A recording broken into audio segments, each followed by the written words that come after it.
یعنی مارکیٹ کے اندر جو لوگوں کے بچوں کو اغوا کر کے پیسے کما رہا ہے وہ بھی کہتا ہے میں تو حق کی کمائینا.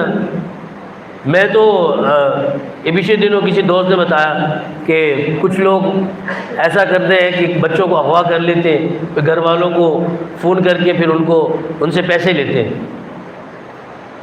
تو کہتے ہیں میں نے اسے کہا یار تم حرام کھاتے ہو. کہنے لگا اسی اپنا دماغ نہیں کمائی دے، دماغ نہیں کھپائی دے اپنا، اسی تو اپنے حقی لینے. یعنی حلال حرام کی تمیز اتنی ختم ہو جائے گی کہ حرام کو لوگ یہ اپنا رزق حلال سمجھیں گے. اتنی تمیز ختم ہو چکی ہے. وہی وقت ہے حضور صلی اللہ علیہ وسلم نے فرمایا تھا کہ دجال کے پاس ایک سب سے بڑی طاقت ہوگی کہ وہ غلط کو صحیح کر کے ہمارے سامنے پیش کرے گا اور صحیح کو غلط کر کے پیش کرے گا. آج آپ دیکھ لیں پورا معاشرہ اسی چیز میں گھرا ہوا ہے.